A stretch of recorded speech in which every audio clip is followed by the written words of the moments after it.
right, so go ahead, Ben. Okay, so today is about Pythonization and the beginning stuff that we've been doing. The primary focus is to try and give some feedback about recent feedback we've been given, and various implications and adjustments that have been made because of that, and status update and so on. So that sort of meeting. If you have any questions or issues or queries or whatever about either of these two topics, then today is your opportunity to do that before the 2-week deadline for the face-to-face meeting. So we'll hopefully get some time in our 2 hours to talk about other people's problems as well as our own. So that's the sort of headline summary of what we're doing today. So first of all, Pythonization. We're hoping to try and separate these two things into Pythonization, which should be as near a no-op as we can manage change, and the embiggening, which is definitely not, but is therefore a small change in the Python, but has big implications to the document, just to remind people. So the Pythonization, we are very nearly done. There are a couple of open issues. In particular, a quibble has come up about so as part of this change, a variety of small rendering changes, for example, moving the star in the void star, something or other things. Mostly those were aimed at consistency, and things like the void star one, it's not controversial, it's correct to see either way, and so on. But there's a quibble has come up about the one of those changes, which is switching the text that's in the parentheses for a language independent binding. In a whole bunch of places, the text in the brackets was either missing or it said integer, and a lot of those it looked like it was fairly trivial to change integer to non-negative integer, because all of the values that a user can supply, or the legal values, are non-negative, and therefore we could do that as effectively a zero ticket zero type change. But it has transpired that there are actually a number of these situations where it is certainly not that trivial. And in particular, there are sentinel values like MPI undefined, like MPI any source, any tag, and I guess a bunch of others. There are constants that are defined in MPI that are also valid values, either for input or for output. And therefore, we didn't want to say in the brackets that this can only be a non-negative integer, because yes, the user can only supply non-negative integer values, or the sentinels, but we didn't want it to imply that the sentinel values must be non-negative in the implementation. Most implementations implement those constants as being negative values, and therefore we didn't want to have any implication there that those MPI implementations are wrong in any way, because they're not. That's not the intention. So we have resolved as a working group to revert that change, at least temporarily. This shouldn't be part of the Pythonization itself. The Pythonization was intended to be a no-op or a ticket zero level change, and that is not a ticket zero change. It's bigger than that. So we think that the correct eventual way of doing this would be to say non-negative integer or, and then whatever the sentinel value is.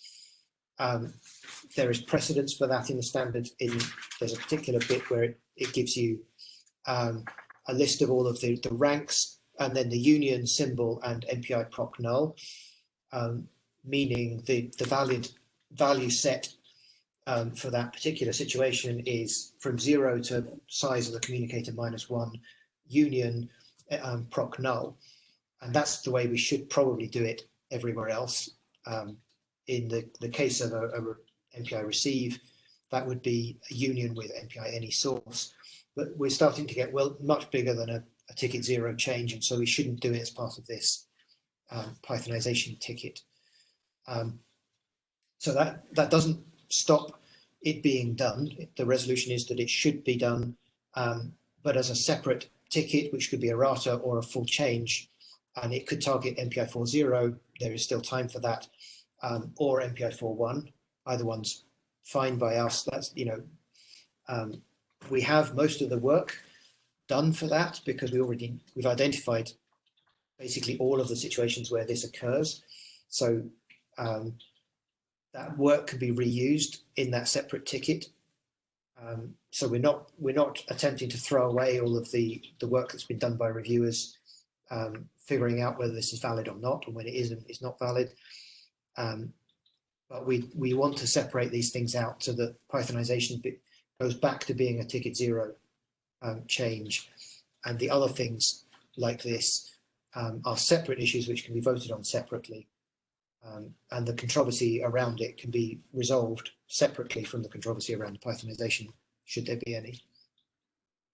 So that's the first sort of aspect. We've had various conversations with Rolf by email, in particular, who noticed this. We noticed it with the get count function, MPI get count in the point-to-point chapter, and that then precipitated but this is a general situation in other chapters, and that Rolf was one of the chapter committee chairs that then flagged it up as being maybe we shouldn't do this, or at least suggesting that there were situations where we shouldn't, some where we shouldn't, and that flags it up to us as being this is bigger than a ticket 0 change. And so hopefully that is the right resolution and everybody can agree that that's what we should do for now. But I'll open the floor and see if anybody wants to chime in and comment on this.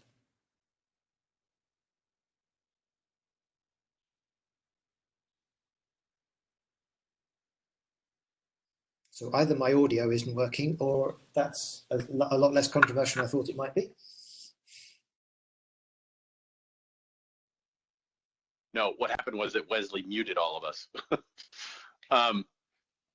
So it is worth noting that Rolf disagrees with this, but Rolf is not here. So I'm just going to point this out, that he thinks, no, you shouldn't revert all of this. You should revert just most of it and leave the ones that I think are correct, minor improvements. It just seems like this is totally a can of worms for all the reasons that Dan cited. And therefore, it diverts us away from being a ticket 0 like kind of issue. And so we're just going to go back to being a ticket 0. If people want to submit issues or errata or improvements, awesome. Let's do that outside the scope of this. Yeah, that's basically the point I want to try and make. So yeah, I can't see the participant list, so I can't see that Rolf's not participating, but that's useful information. So hi, this is Martin. Can you hear me now finally? Yes, I can hear you. Okay, I was trying to get my phone corrected here. No, I wanted to say I agree with that. I mean, this has to be a limited scope or we're not going to get it through. So splitting it this way, I personally think that's fine. Okay, that's good to know. That was our thought as well, is we don't want to make this any more complicated than it has to be, because we have basically 0 time and certainly 0 wiggle room. That's exactly that is. And if we all decide that we're going to switch timelines around in the quarterly meeting, that changes the story. But if you want to stick with the timeline, I think there's another choice. Okay. So that's the first of these things that we wanted to bring up in this meeting. And that's the resolution for it. Hopefully that's okay with Rolf when he gets to review these slides. So that means that the Pythonization effort is going really well. Everything's fine.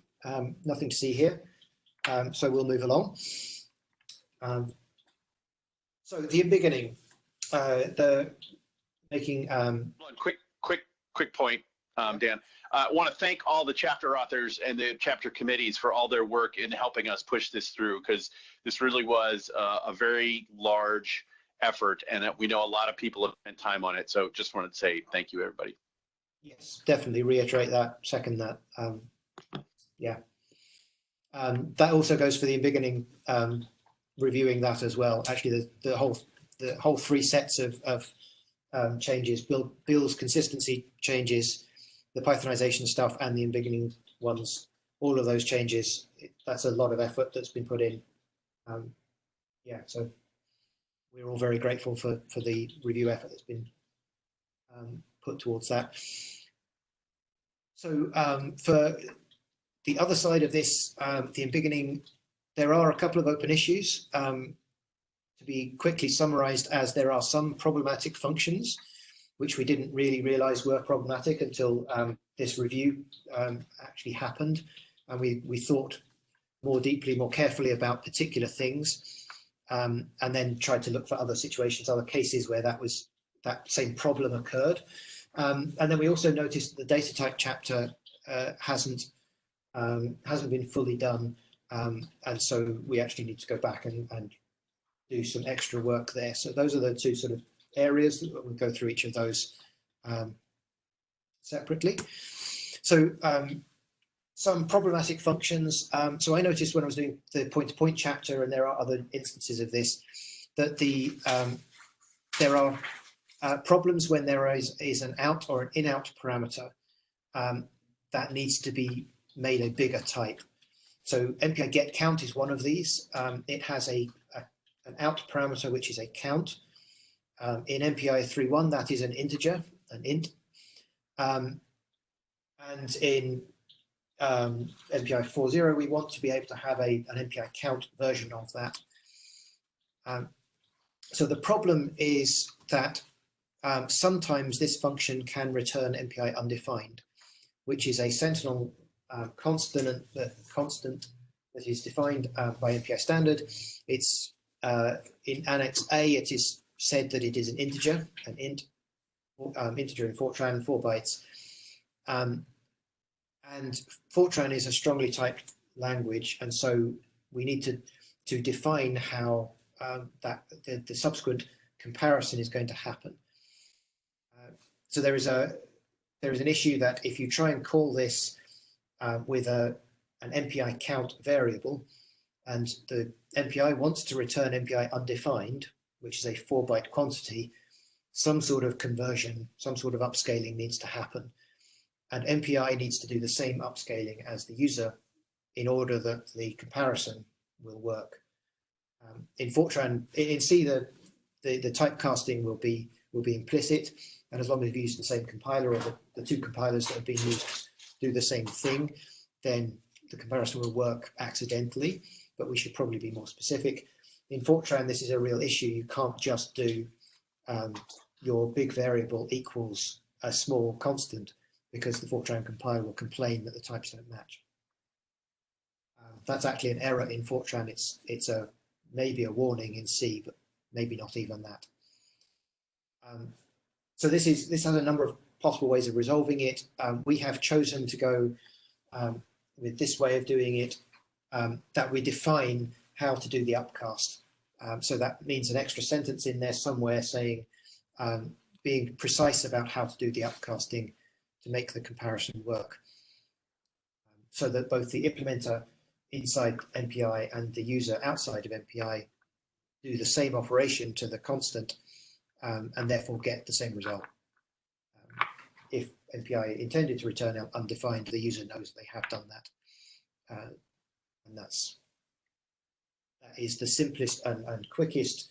It's possibly not the best, but it's the smallest delta from where we are, and that's probably the right approach at this stage. So does everybody understand what the problem is and what our resolution is, and agree with it, or are there comments about this?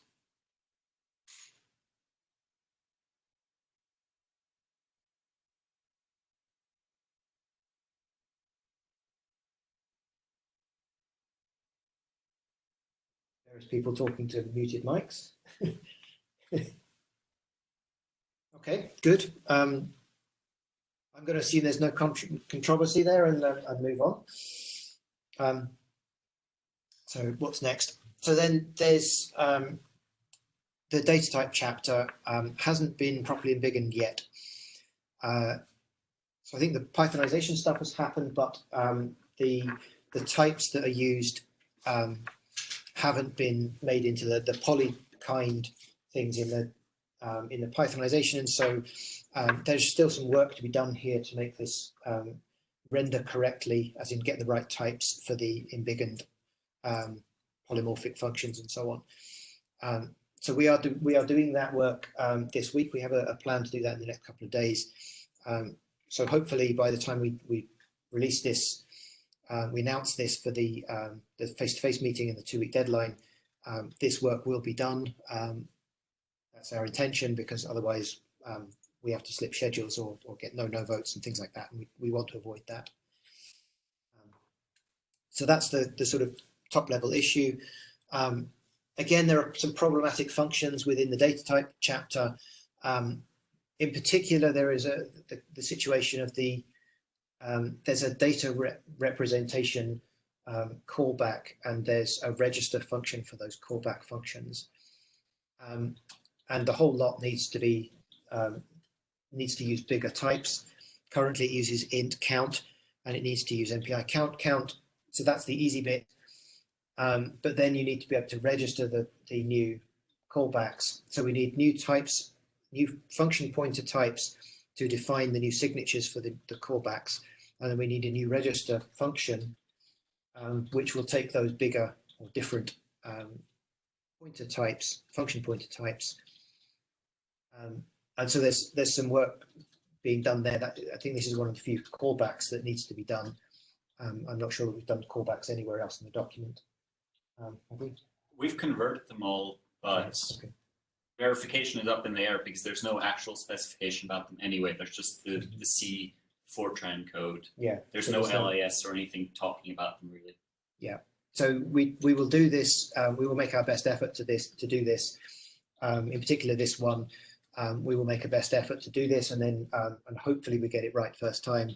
But that needs some additional work with the chapter author and committee, which we hope will be trivial, but may not be. So hopefully that's will be done by the end of this week. Certainly by the 2-week deadline is our intent, and so it won't affect schedules. That's the idea. So the full list of problematic functions is this. So you can see the MPI data rep extent function on there. That's one of the callback functions that we noticed. So actually that should have the conversion one in there as well. So there is actually an 11th one and the one I just mentioned in the previous. So there's 12 actually. But you can see MPI get count on this list. That's one of the ones that was noticed during this review, which is then that caused all of the other ones to be found, because they're similar situations where a sentinel value could be returned, or there's an out parameter that needs to be embiggened. So basically we're almost there with the embiggening stuff. There are some still outstanding issues, these ones in particular. We hope to get those done and dusted by the 2-week deadline. We think we've got time to do that. And I think, yeah, that's the embiggening is on track. Pretty much everything's going fine. So I guess I should open the floor for questions about those last things I've just talked about, but also if you've got any other issues, problems, concerns, etc. about either of these two changes, now's your opportunity to talk to us about it.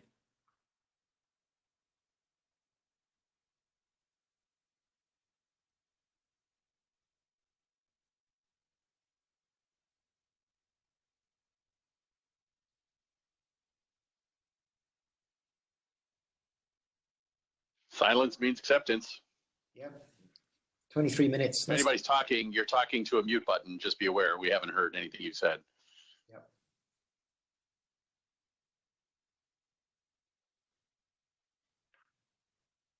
Okay, I think we move on to the last question.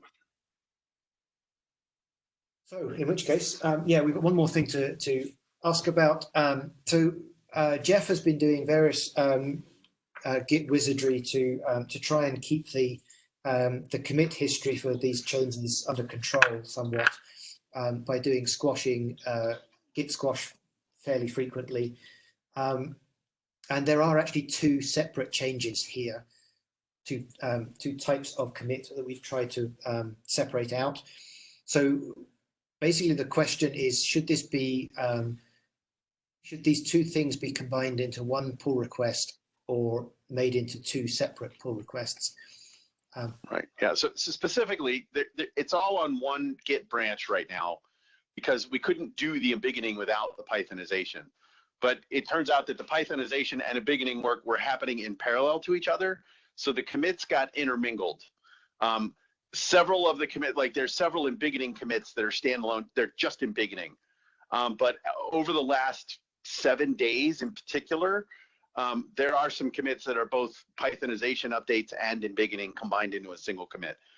We can separate all this stuff out, but it will actually be a fair amount of work because it's not just the fact that they're atomic commits. Like in a perfect world, we could have all the embiggening commits after all of the Pythonization commits. But right now they're kind of intermingled like this. And there's a couple of commits that are mingled themselves. Like one commit is two things. So to disentangle them like this is actually a bit of work because there are conflicts that would need to be resolved. And so we can do that if we need to, but this is the question to the forum. Do you all think that we need to do this?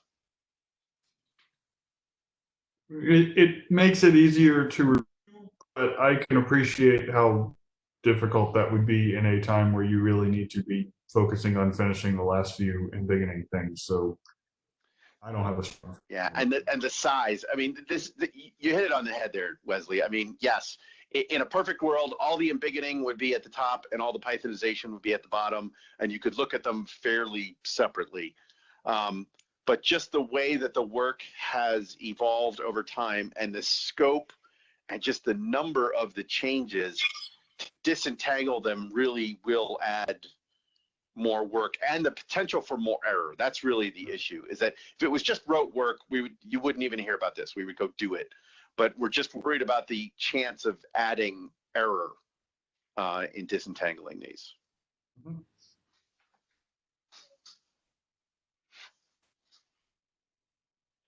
Sorry that I'm late.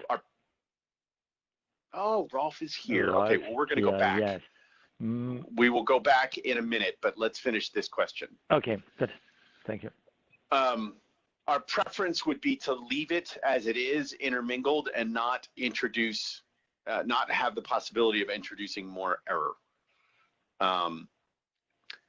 It does make it a little, there may be some logistical consequences of that, but basically we would like to treat the issues as two different things. For example, George Vasilica has made it clear that he's going to vote against embiggening. Great.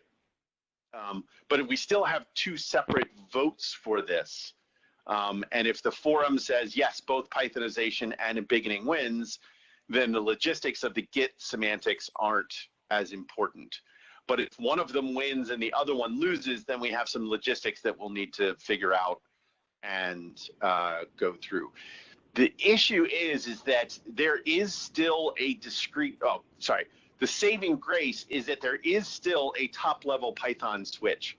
So even if embiggening loses and doesn't make it through, it is actually a top-level switch in the Python that we could just say, oh, just render it in the old mode, the small mode. Don't add the _L functions, don't add the MPI count parameters and things like that. And it just turns it off and it's not actually rendered. The code is there, but it won't render. So at a coarse grain level, even if embiggening loses, we have a top level switch that we can turn off. If it is the will of the forum that you want that code to not actually be there, that will actually take extra work. That's really what we're talking about. I hope that made sense.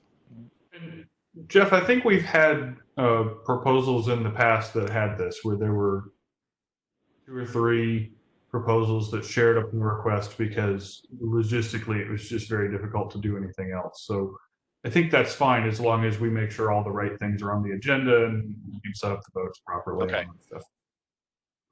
Okay. Well, also the So Pythonization, it takes even So the Pythonization is taking out a regular ticket, right? That is basically an editorial change, as we said. The verification was important, but that's by itself not a technical change in the document. That's true. That's a fair point. Yeah. And so, I mean, even if we say we don't want big count, we want the Pythonization because it makes life easier. But if that slips into 4.1 or even later, that doesn't change the document, doesn't change the voting process. Okay. So I would say keep it together. If you really need to untangle it, we'll have time. I hope we don't have to, but at least there's no procedural problem then. Okay. Great. In principle, what I see is that with the Pythonization, we have still improvement of the document, because they found, or if the reviewers are good, I mean, if the chapter authors are good, then they found in principle bugs in the document, and they correct these bugs in the document.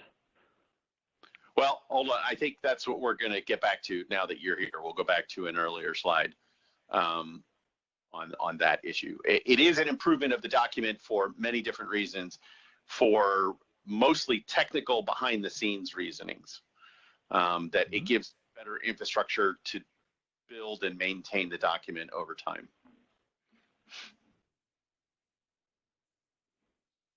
Okay, if that's it, then Dan, why don't we go back to the Rolf slide? Yeah. So we'll start again from the beginning. Pythonization in beginning, nearly done, except that. So yeah, most of the reviews are in. We're nearly done with Pythonization, but this particular issue has come up. So just to remind everybody that the Pythonization stuff was supposed to be ticket zero. It's supposed to be basically non-visible in terms of the rendered text, as near as possible. It should be not even visible, right? It's an improvement in how the document is automated, behind the scenes, but it's not actually supposed to change the document visually. Necessarily, it sort of has to, or we decided that it would be better to do so in some situations. So in particular, there's where does the star go in the void star, variable name? That is inconsistent in the 3.1 document and various previous versions. So for consistency's sake, it was easier to write the Python to be consistent and just always put the star one side or the other. It then becomes an arbitrary choice which side. Nobody cares about that one because it's valid C both ways, and nobody's actually complained about that sort of change. That is basically a ticket zero change that could have been done any time. It's part of this ticket because it was easier to write the Python that way, although it could have been made an exact copy of 3.1 if we felt like it.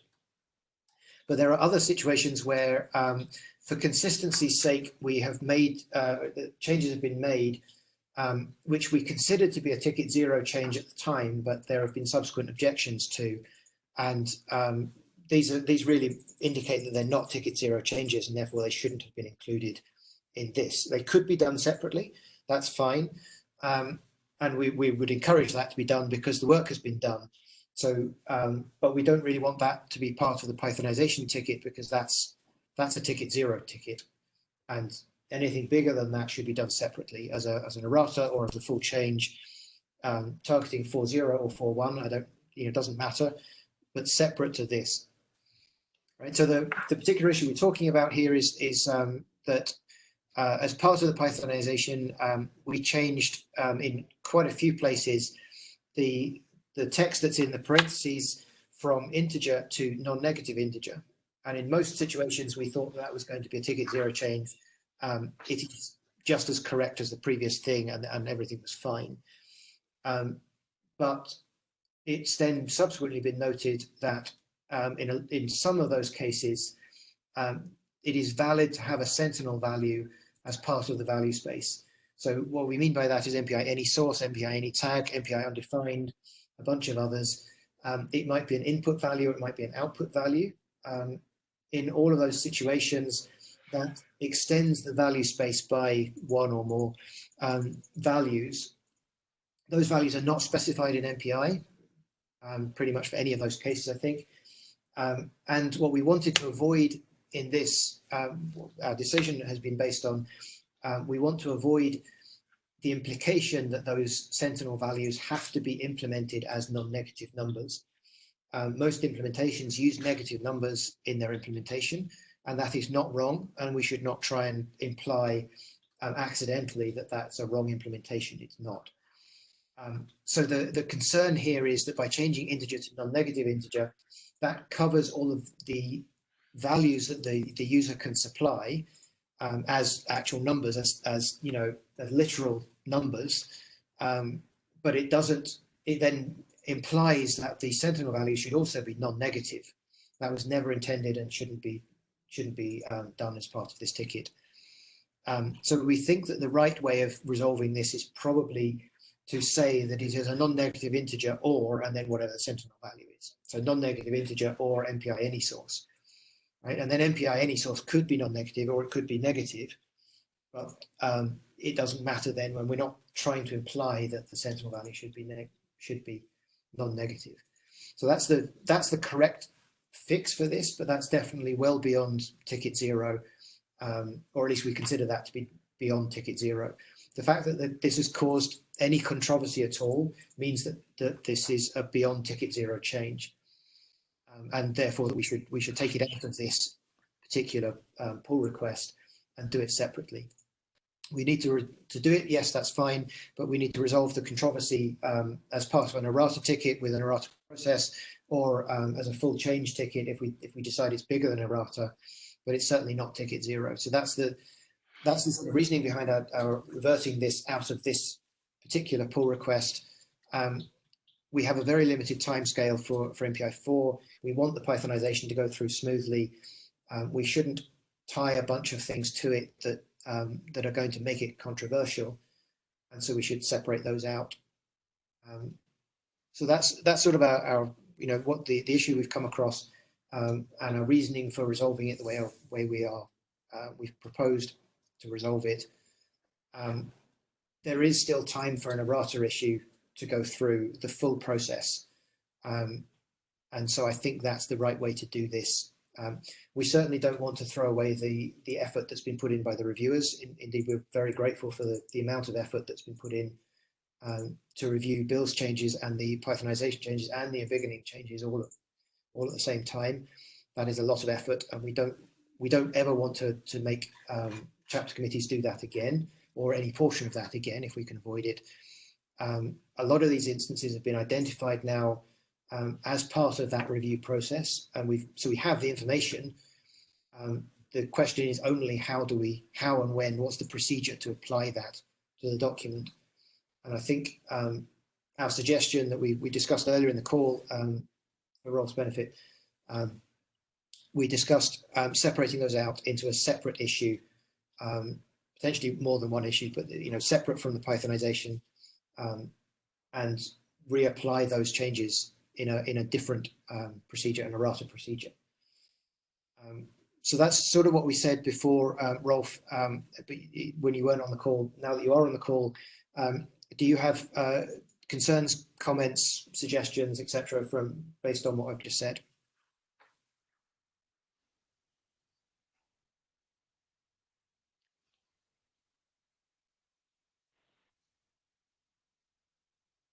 Hey, Rolf, you're muted in WebEx, so if you're talking, we can't hear you. Yes. Thank you very much. Now we can I'm hear you. unmuted. Yes. Yeah. Yes. Okay. Thank you. Yes, I expect you have done all the thinking about which values are non-negative. Okay, you put this stuff all in, and now all we chapter authors, I expect we have reviewed all these non-negative or all these positive integer, and we told you whether they are correct or not correct.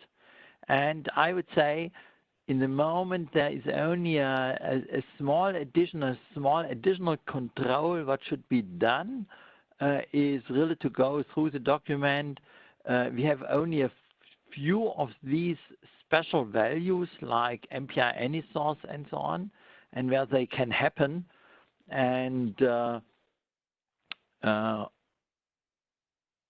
exactly there we should check again, because here it may be that the chapter author has missed to see that these special values can be negative, and we have to check again that exactly these arguments should not be non-negative integer, they should be integer, because they can be negative. I would not do in this step the additional wording that this integer is in principle non-negative integer plus being MPI any source. Because in the past we had integer and then we stay with this integer in the moment. But I would like to have this, all these positive changes in the MPI standard. That was also the reason why you did it. So we agree with you, Rolf. The point we're trying to make here is that that is more than ticket 0, and so we should do it as an errata ticket, starting immediately. Yes, but absolutely, and we should capture the work that has been done, and we should redo it. It's a trivial redoing because we have the stuff in Git. But we should separate that out from this ticket, and we shouldn't do it as part of the Pythonization effort. We should do it ideally for 4.0, yes, absolutely. But we should do it as an errata ticket in its own right. It's actually an errata that should have been in previous documents, actually. This is an actual change to the text that is, it's not necessarily wrong to say that it's integer, but it is more correct to say that it's non-negative integer or MPI any source, for example.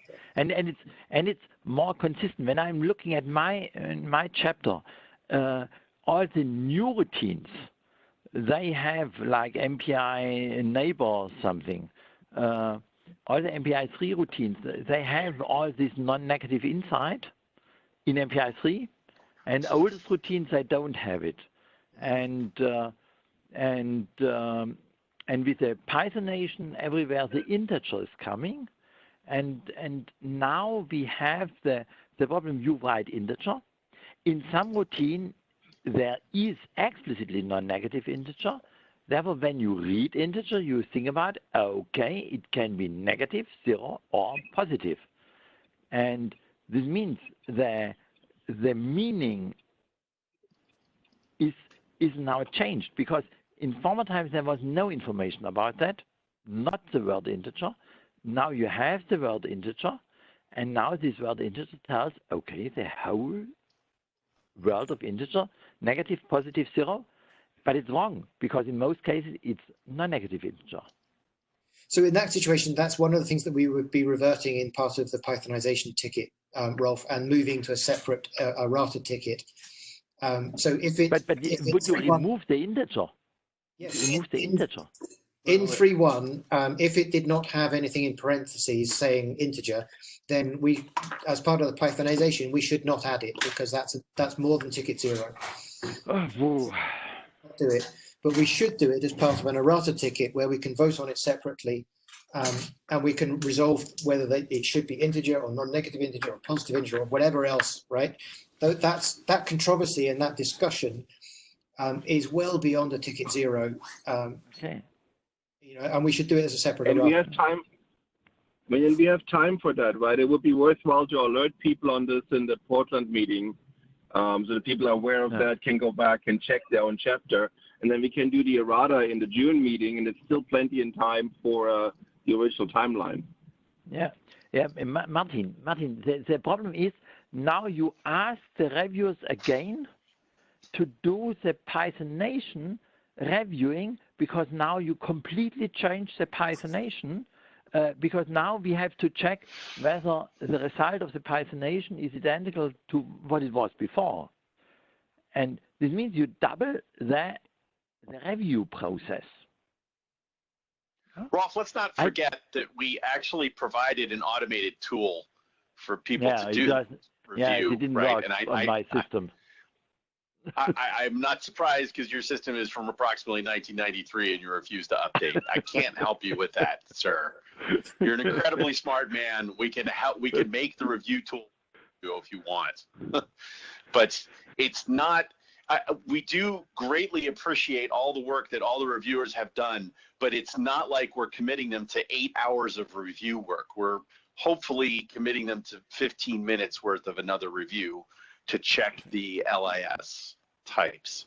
So I hear what you're saying, but it seems like we really should separate this into two different issues, because we really want to be ticket zero, improve the back end, and then if we want to actually improve the front end, that should be an errata. That's what our process is. Mm-hmm. Well, and also, Rolf, you said it yourself before, right? That people have to check this again. You wanted them also to go over it. You're saying the same thing, basically, that you just have to alert people to this one issue that they may have not thought about during the review, and said, if you have a function that fits that story, please check it again and add it to the errata if you missed it. It's not supposed to be a complete review. Hopefully it's still in people's minds that they can check this for this one thing. But I don't think everybody saw that. Some people saw that, some people didn't. So actually I fear that if you just say now what we have is the right thing, we may not catch everything because not every chapter committee looks for this particular pattern. Yes. Yeah, I mean, I did the Pythonization for the point-to-point chapter, and then when I reviewed my own work, I discovered that MPI get count was an issue, had an issue with the MPI undefined, because I was actually reading it in more detail, and I was only reading it rather than trying to make the change in the LaTeX. Those are two different mindsets to approach the document with, and so I caught something that I didn't catch before, and I'm not sure that everybody else has done that from both those angles, and therefore caught everything that could be caught. So I think there is a case for doing some of this review again, or at least pointing out this is a particular issue, and maybe we should take another look at these things. I think that still doesn't, to me, that doesn't dictate which procedure we should follow in terms of whether it should be part of this ticket or a separate one. That to me is a separate issue, a separate decision that we need to make, and I think that decision is easy to make because our procedures tell us that ticket zero things don't change the text in a way that can be noticed and cause controversy. This causes controversy, and therefore it's not ticket zero, and it has to therefore be an errata or something else. For some stuff, I also prefer when such additional review is done in a centralized way. That, for example, the Pythonation team is really going through all the routine, to all these special constants where they happen, and checking that there's really integer and nothing else. The same what I did for the state, because I'm partially involved with chapter 2. I thought, okay, I'm really looking at all the state variables, and as you could see, it's going through all the chapters, and in some chapters all was fine, and in some chapters things had to be changed. Yeah, so we have done that as a working group, and in doing that we missed this issue. Now that we are aware of it, we will do this again, but even though that we do that, it is still then worth having the individual chapter committees doing some of the work and a second pair of eyes and so on. We had done that as a working group, and yet me as a chapter author noticed the get count thing after us doing it as a working group. So even when the same person has done it for two different reasons, we caught more things. So I think it's still worth both groups doing it, assuming there is still enough goodwill to do that.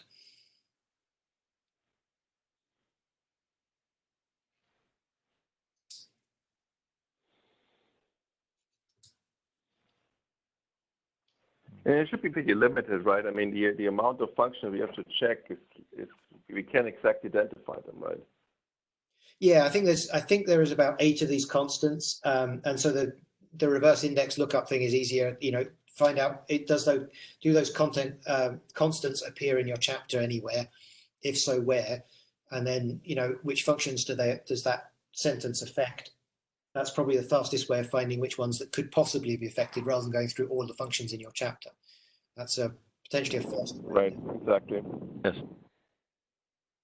Same the way I did it for the state variables. Yeah, I that's the way looked for I do the it. constants, and with the constants I looked where they happen, and then yeah. So we will certainly do that as a working group, but it would still be a good idea if the chapter authors, chapter committees had some, oversight of that, made sure that we didn't miss something or do something stupid, or whatever. And I mean, to be honest, we're short before a standard, right? So the chapter committees will have to do that anyway. That's their job. Yes, and there's a Everybody has to sign up on that chapter. There's a ratification meeting where we all go through, page after page, or the whole document to make sure that things are right. That's another situation. That as well, yeah. And so on. So if we split this out as an errata, then you're right that we can push this all the way to the June meeting. This isn't like a time pressured thing we have to do by Tuesday. This is something we've got maybe 6 months or 4 or 5 months at least to do. So as long as you can find the half an hour or so that it would take sometime in the 5 months, then we're done really. Right. I would just really suggest that you guys alert people to this and give an update in the Portland meeting, give them instruction what to do, which functions to look for, make sure we all have an agreement on which way we want to resolve this, and everybody can add to the errata ticket then. Yeah, that makes a lot of sense.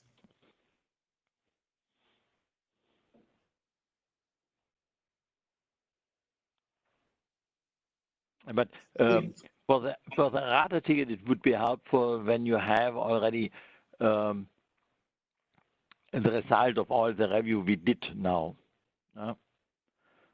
That we not need to do the same thing again. This means that you for the errata ticket that you revert your revert.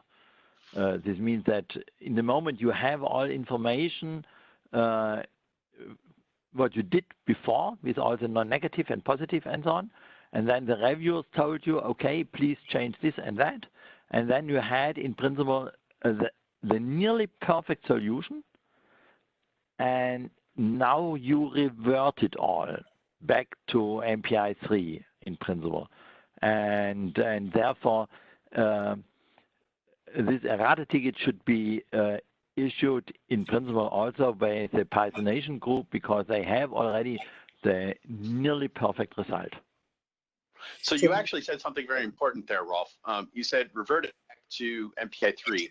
We're not actually reverting back to MPI 3. We're reverting back to the head of the MPI 4 branch, which is different than MPI 3 in some cases. And I think you noted in your email some of the places you actually disagree with. We're not going to get involved in that argument at all. Pythonization needs to be zero-sum change within the parameters that Dan described to the MPI 4 branch head. And if there are issues about that compared to MPI 3, that's a whole different thing. It's going to hell, on a road paved with good intentions. The same exact thing is what we did. We're like, oh, we'll just make this tiny little change because, ranks, they're always non-negative. Right, great. We'll just change that. It's one small thing. And then a whole bunch more of those piled on. Like, oh, all these, just one little tiny thing. We just piled them on and piled them on and piled them on. And then it turned out that there's controversy about these things and it becomes no longer a ticket zero thing. Let's just not go down that path at all. We're going to make this as much as possible a no-op against the MPI 4 branch head. Any other improvements, right, let's make it a separate errata. And we could do this in the Git that we revert it today, and the errata is reverting the revert. Yes, that's so what it's not like we're losing the information. Yeah. So I think there's another point to be made.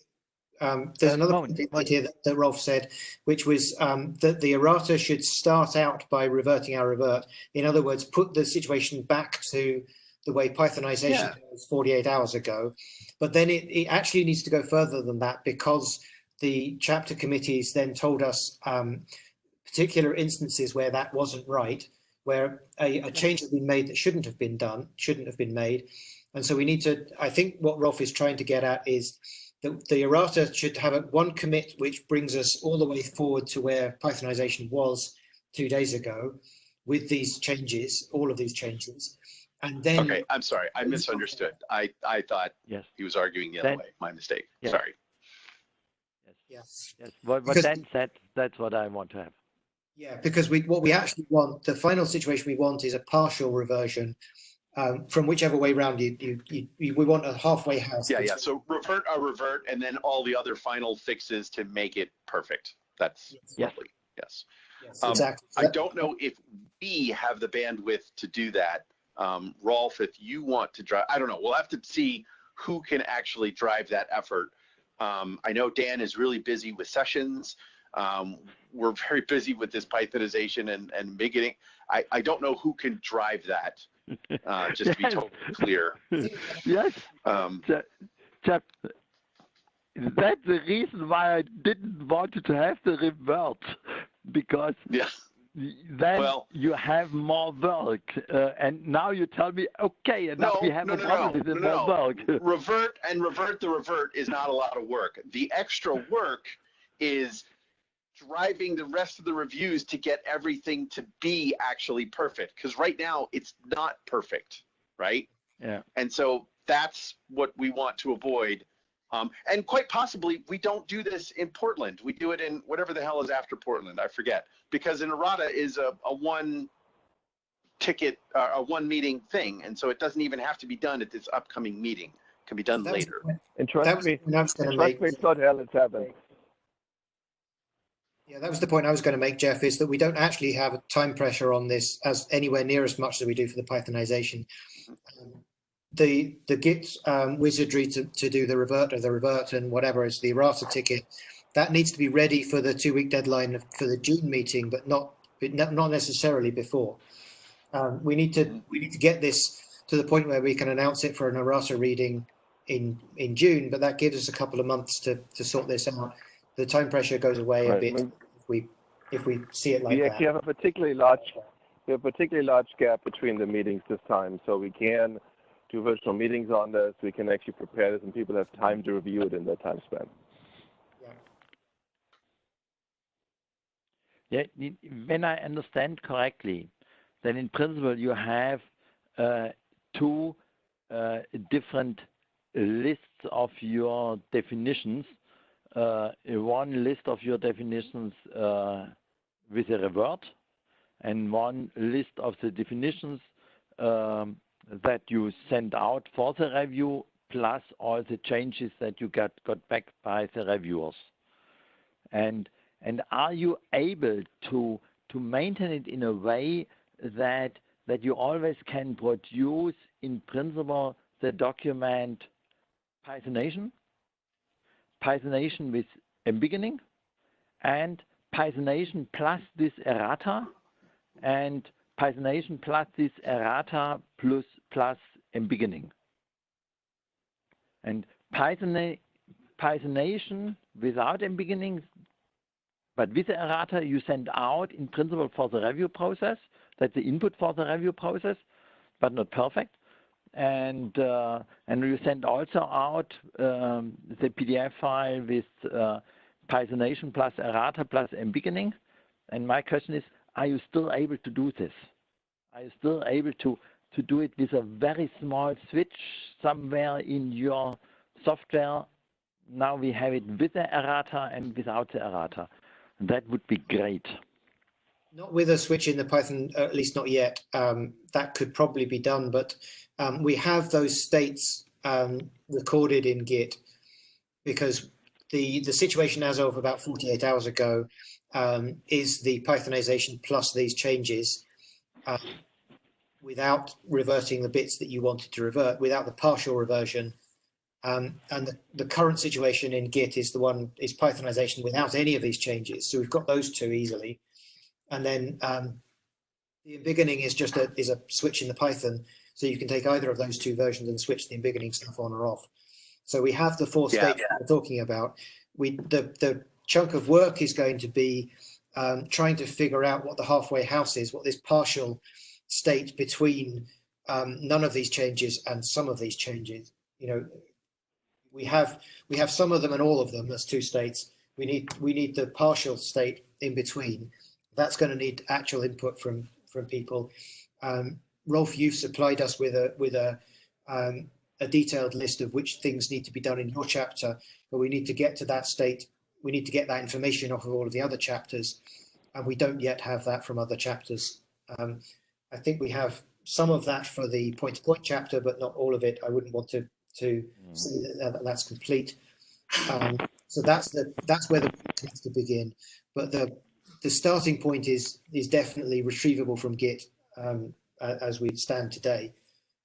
So I don't think there's any concern about that. Can I just jump in as well? Sure. The reversion that I did back to the 4.x base branch yesterday on behalf of Rolf's feedback was approximately 15 lines in our Python binding types, and that's it. So the difficulty is much more separating the things than actually going back to the thing that we had before.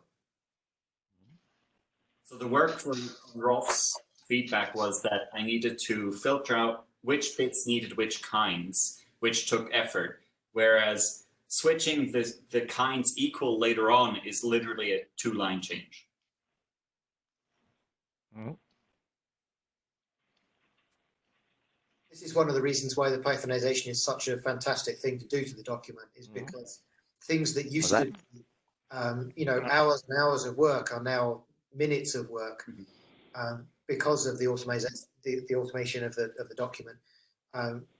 So finding the list of functions that we put on one of the latest slides in this presentation, that took a matter of moments because we can search for particular patterns in the Python code.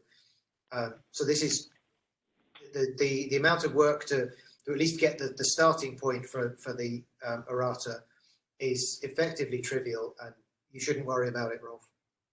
But the work to actually figure out which of those changes need to be done and which ones don't need to be done, that's an outstanding chunk of work that needs to be done by somebody, preferably more than one person, and checked by others. That needs verification and everything, whereas the 2-line change of, for example, we currently have rank and rank non-negative integer, because actually both are used in the document in 3.1 and 4.x. So currently there's just 2 types or 2 kinds that we have. And once we decide that all ranks should just be integers, that'll literally be, I'll just set it to integer. That's it.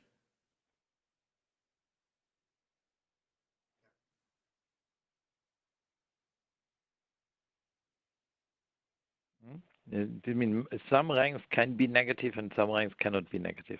Yeah. Yes, I can send you a list of currently 4.x non-negative integer labeled rank arguments, if you like. No, I don't need to list. We're starting to get into the weeds with that. So I think it doesn't particularly matter about the particular instances, I think, at this stage. The principle is what we're trying to decide here. So I think we've reached an agreement of how to approach this. In principle, the same as with your ranks, I have it with the coordinates. There's exactly one location where coordinates can be negative. Yes. And all the other locations, coordinates are always positive or non-negative. Which is the non-negative one?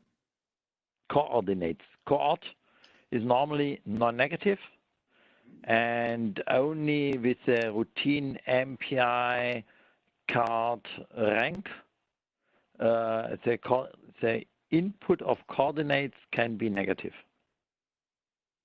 Okay, so that would be an errata change, because currently in the 3.1 it's an integer array, right? So we would have to make an errata change with that, saying, hey, this is actually just negative or negative or whatever. No. It is integer and it has to stay integer. And in all other coordinates, Oh, I see what you mean. Okay, yes. It's So a nice thing to change the integer into non-negative integer. yes, which would be, we would go into the document, make a new kind for this special one, which is, you know, a one-line change, and then make a one-line change in our Python script, and that's it. Mm. Yeah. That would be the errata ticket with a justification for it. Yeah. Right. And we just need someone to actually have the authority to say, yes, this is a change that we want. Yeah, this is valid. Yeah. And at the moment, what's making it a little bit, maybe a little bit complicated for you, I tell you also always only the outcome in the PDF document, what really should come out, because that's what our users and implementers read. Mm-hmm. And you know what you must do in the background. Yes. With your different stuff. Yes. I mean, the hope is to eventually teach this to everyone, so when people start writing chapters with new Pythonization, they understand how to modify the things, but we're not there yet. So. Yeah. So hope I don't get hit by this. Yeah. Python's fairly readable. So I think that probably resolves that. That's what we needed to go back, because that was a particular thing that we needed to go back because Rolf joined the call. So we could go through the rest of the things if we wanted to. I think that there's no need to do that again. So Dan, just to conclude then, so I will add a session for the Portland forum for this discussion on creating the errata ticket, right? Yes. And you'll lead that? Yeah. Okay. Yes. One of us will lead that, yes. Probably me, but yes, somebody.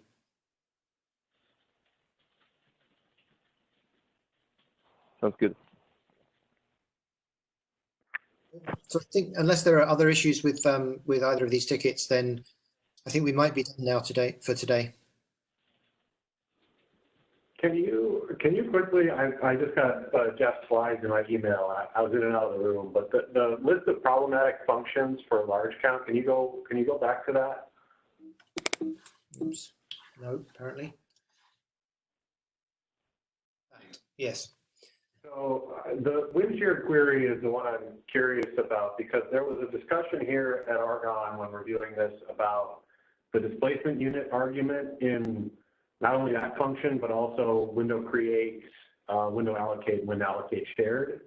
And that Rajiv and I think some others in the RMA people have thought that embiggening the displacement unit argument is overkill. Because it's something that's typically, size of double. And so that was just another instance of people looking at this and thinking, is that really useful to make that argument bigger?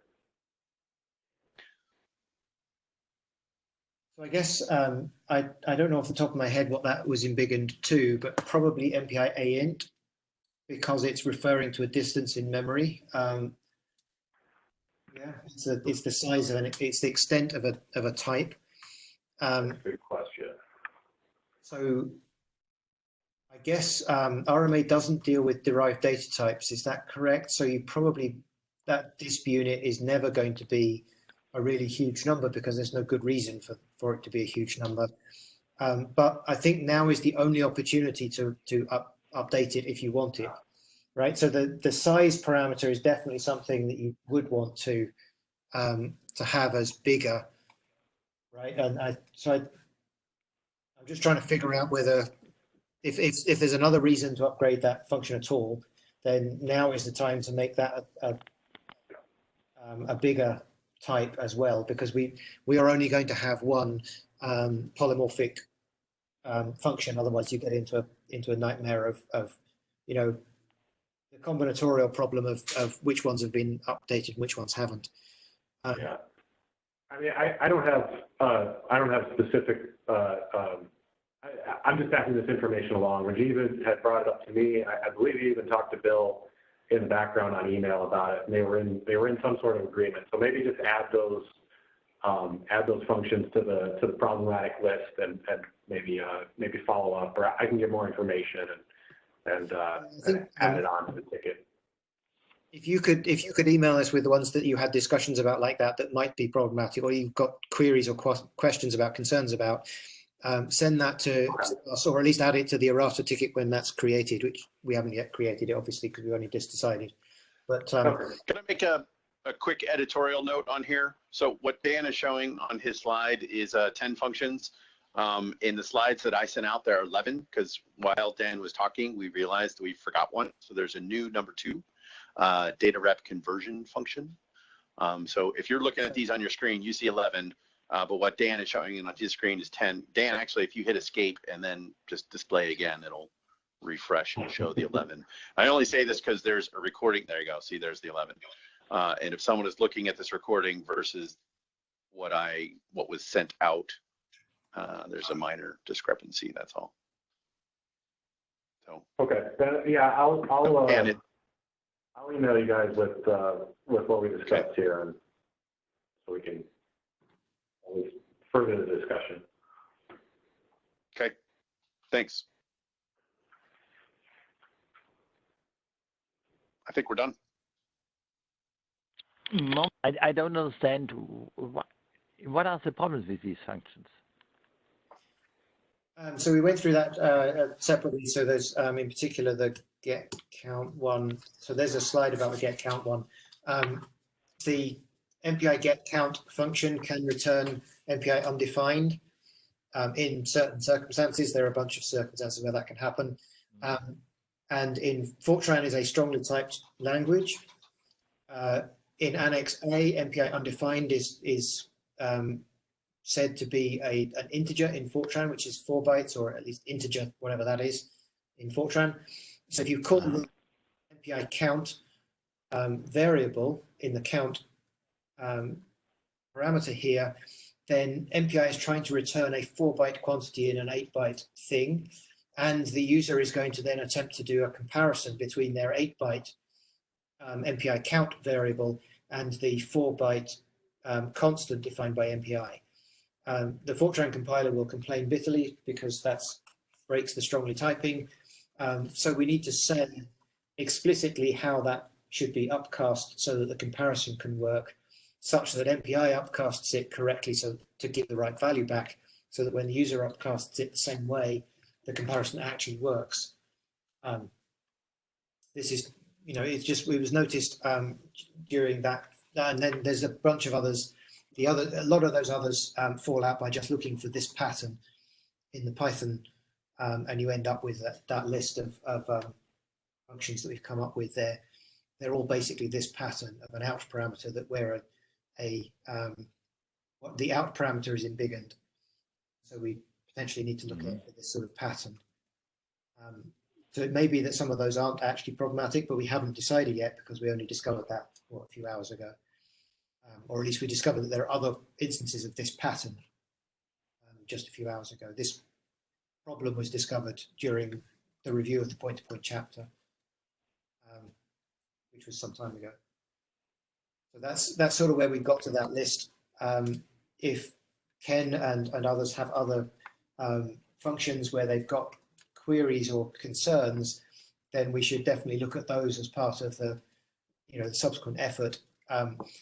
But mostly, it sounds like those concerns are going to be part of the errata ticket and not part of the Pythonization effort itself. Although I may be wrong with that. So, where do I find the slides? Where do you publish these slides? I don't think we have yet, but They were sent out. Jeff emailed them to the list 20 minutes ago. There. Okay. And okay. Yep. Thank you.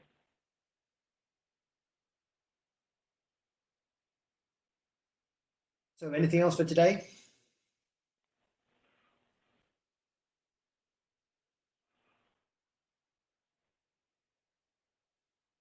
No. Sounds like no. Well, from my side, the only thing, a reminder to everybody, next week is the deadline, so please send anything that you have, time requests, ballot requests, and so on to the list. I haven't gotten much yet. So if it stays like this, we have a very short meeting. The deadline is next Monday, correct? Tuesday. Tuesday. Okay. Yes. Yes, sometimes still, I know, but we all last minute people, I know. But still. And also remember to register for the meeting so we can have food and quorum and whatnot. And we do not have a virtual meeting next week. Yeah, there's no more virtual meeting scheduled until the board meeting. Yeah. Unless somebody wants to call an emergency meeting, we can always try that, but it might not get you much attention. It'll be after the 2-week deadline, so it's a bit late. Yeah, so it doesn't work for ballots, that's for sure. Well, I have some things I could talk about, but I think we'll just do it in person. Okay. All right. Thanks, everybody. Thanks, everybody. Talk to you later. Bye-bye.